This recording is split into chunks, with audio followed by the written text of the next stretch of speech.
Yo! Dinig ba? Alright, mga ka-plastic. And this is me again, Vic Soon. Right back at it again with another content. Ito, buena mano ngayong May 1, Labor Day 2025. At ngayon ay tatalakayin po natin ang tungkol dito sa isang motovlogger na nagbabiral sa social media na nagngangalan na si Yana Lady Rider na mayroon pong 415,000 followers na naniniwala sa ganitong klaseng vlogger na to, na hindi ko maintindihan kung ano ba ang natututunan ninyo sa mga ganitong klaseng content creator, mga ka-plastic. Kasi recently napanood ko ang kanyang video at medyo nakakainsulto nga naman ang pag-uugali na ipinakita na Yana, mga ka-plastic. So, bakit nga ba nababash ang content creator na ito? So, panoorin natin yung video.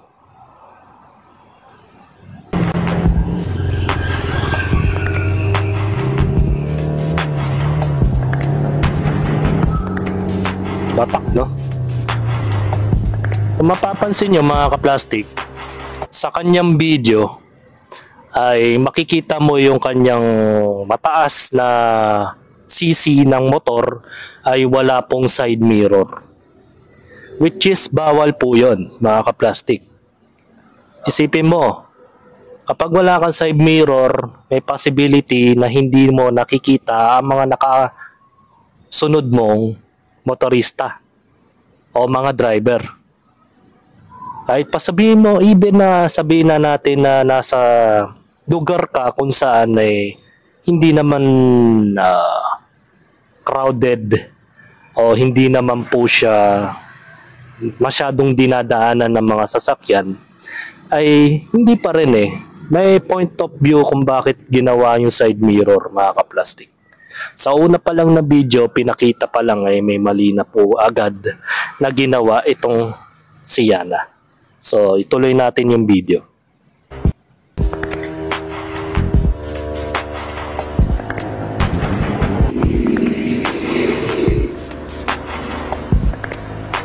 I noticed this truck has been hurting lanes without checking.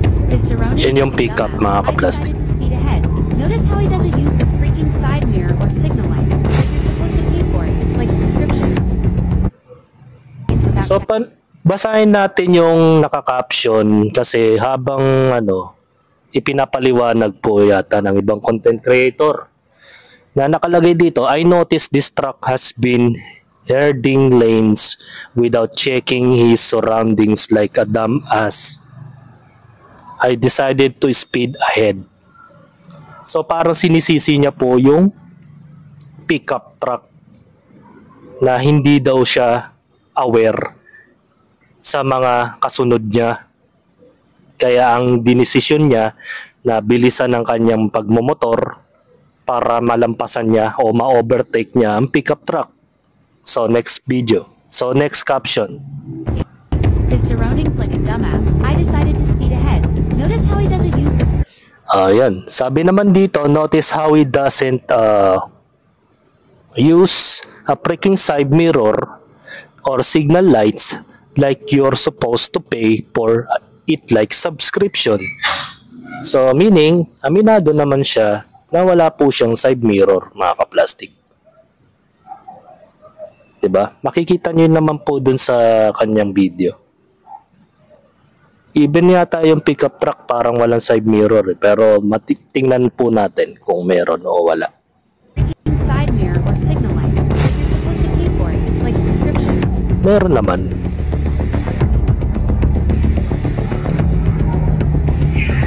O diba? Masamang pag-uugali yung ginawa niya.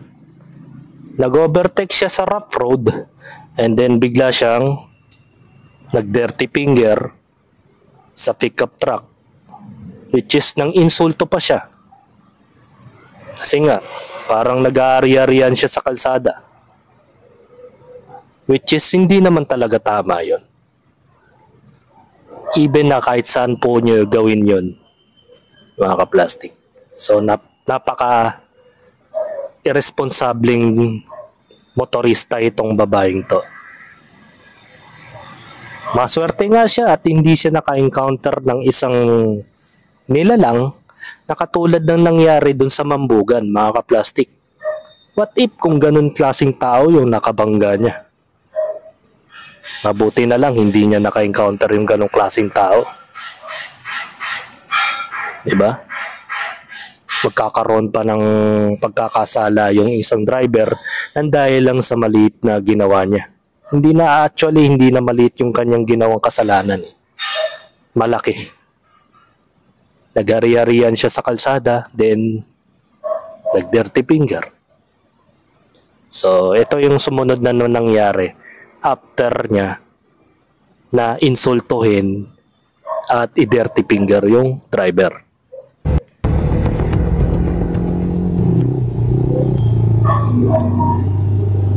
Kamusta? I'm good. Super good. Super good naman. Ayan, pick up! Sapakin natin. Yabang, no?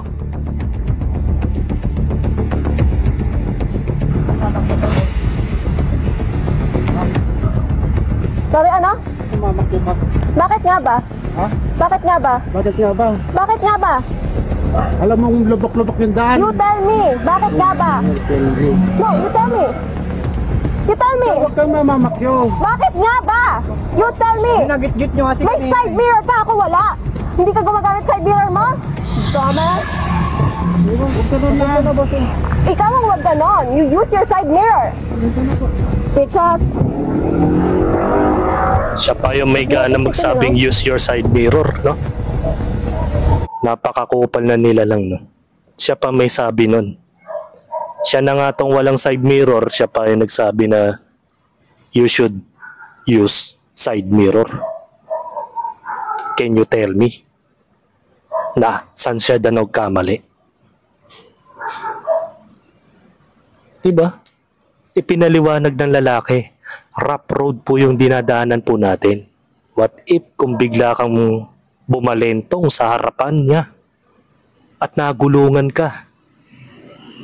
Ano na lang ang gagawin niya? Kaya hindi man niya intensyon na masagasaan ka, no choice siya dahil nasa kasagsagan kayo ng pagtakbo ng sasakyan. Tapos ikaw pa may gana. Actually, hindi ko maintindihan. From the start pa lang, sinabi pa niya, sasapakin daw na nila ng mga magkakasama na rider din. Diba? Tapos sabihin ng kasamaan niya na ginit-git-git daw. Diba? Kitang-kita sa video na napakaluwag ng daanan.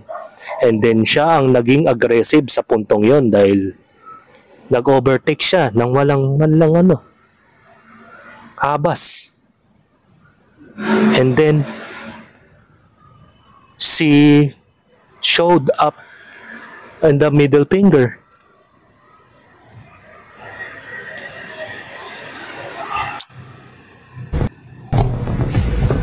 kung ganyan ka pa, sira ulo. Wala. Pwede mo nga fucking plate number yan. Siya pa may ganang kumuha ng plate number ng tao. Ikaw na nga nangagrabyado, ikaw pa yung mayabang. Mahirap kasi, marami nang content creator na sobrang mataas ang tingin sa sarili. Hindi ko alam kung bakit ito yung mga sinusuportahan ninyo. Bagkus wala ka naman napapala. Sinayang mo lang yung data connection mo. Sinayang mo lang ang 10-minute video ng buhay mo. Sinayang mo rin ang oras mo sa kakapanood sa kanya na wala lang, nakita mo lang kasi babae, may tsura, pero walang utak. Diba, mga kaplastik? Kasi mahilig tayo sa mga moto rider. Pero wala naman tayong natututunan sa mga ginagawa nila. Maliban na lang sana yung mga pinagagagawa nila kung may moral lesson ba eh. Hindi, nagpapakita sila ng toxic traits sa social media na parang pinamumukha nila na sila ang hari ng kalsada at wala kayong karapatan na pangibabawan mo ang kanilang mga ginagawa. 'Di ba? Sorry po. Mais ka. Marami Maayos daw. pangit mong pick-up. Pichat. Tawa-tawa pa.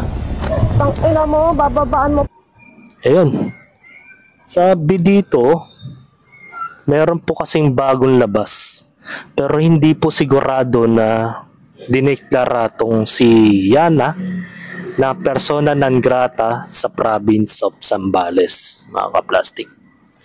So, sinabi dito na yan, makikita nyo sa picture, declaring Yana Motovlog persona non grata in the province of Zambales, whereas the Sangguniang Panlalawigan of Zambales has received a numerous complaint regarding to the action and behavior of Yana Motovlog, and whereas said action and behavior had been deemed detrimental to the peace, order, and welfare of the province and its constituents, and whereas the Sangguniang Panlalawigan finds unnecessary to take appropriate action to protect the interests of the province and its people. So meaning, pinoprotektahan na po ng gobyerno ng Zambales ang kanilang interes o kanilang reputasyon na hindi madudungisan ang kanilang lugar ng isang tao lang na gagawa ng gulo sa lugar na yon, na nasabing lugar. Now, therefore, it be it resolved as it hereby resolved by the Sangguniang Panlalawigan of Zambales that Yana Motovlog is hereby declared persona non grata in province of Zambales. Number 2, Yana Motovlog is prohibited from entering the province of Zambales except for the legitimate purposes as determined by the provincial government. Number 3, any violation of this resolution shall be subject to the penalties provided by law. At maaari po ba siyang magmulta o masakote? This resolution shall be take effect immediately upon the approval.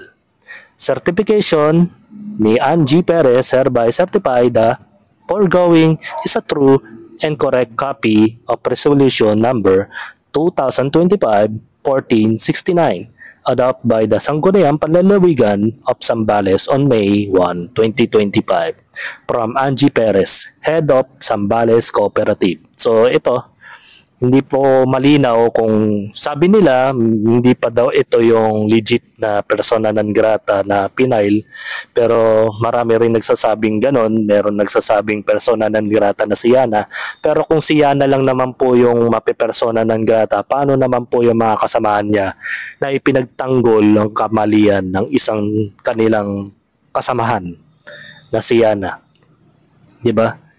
So may maraming kamalian ding ginawa si Yana dun sa point of view na yon, dahil una sa lahat, iniiwasan ng isang pickup driver na may possibility na biglang bumalentong o biglang madapa ang kanyang motor while running on side of his pickup truck. Then magulungan, di ba? So mahirap nga naman na mangyari yon, mga kaplastik. So may magre-resulta na aksidente at madedemanda pa ng frustrated murder ang pickup driver na hindi naisip ni Yana yon. Kaya nga sinabihan siya na rough road po yung dinadaanan natin, tapos nag-overtake ka ng ganun-ganun lang. What if kung tamaan ng kamalasan ng buhay niya at biglang kinalabit ni Satanas ang kanyang gulong at biglang ginulungan siya ng hindi sinasadya gawa ng pag-overtake niya, wherein on the video, di ba? Na nakunan ng video ang kanyang mismong video sa vlog niya. O what if kung gano'n ang mangyari, ano na lang ang masasabi mo? nagkaroon pa ng kasalanan yung pickup driver. So bali-balita nga mga kaplastik, ang pickup driver ay yung kamag-anak nun ay magsasampa po ng kaukulang kaso laban dito kay Yana mga kaplastik dahil sa pinaggagawa niya na kung paano niya i-dirty finger, which is tawag doon islanding yata yun o ano pwedeng ikaso doon. Basta may kaso po doon sa parang kumbaga sa pagmumura, di ba? Yun. At the same time mga kaplastik, pwede naman nilang gawin yon para kay Yana. Aside po dito sa nangyari na persona non grata.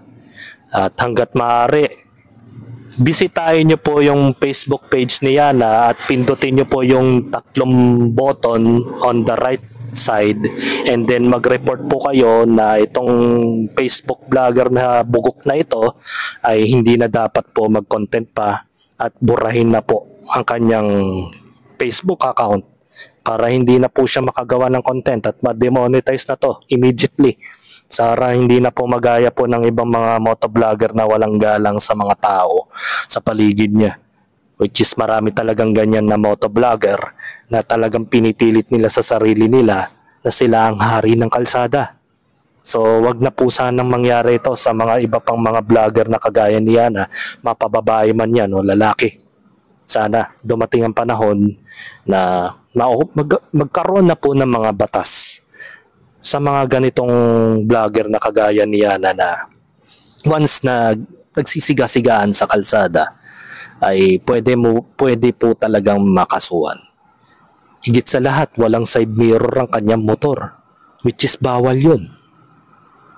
At dahil nandun siya sa probinsya ng Zambales at hindi gaanong kataasan ng batas doon, lalo na sa batas trapiko, kaya nagawa niya itong mga bagay na ito.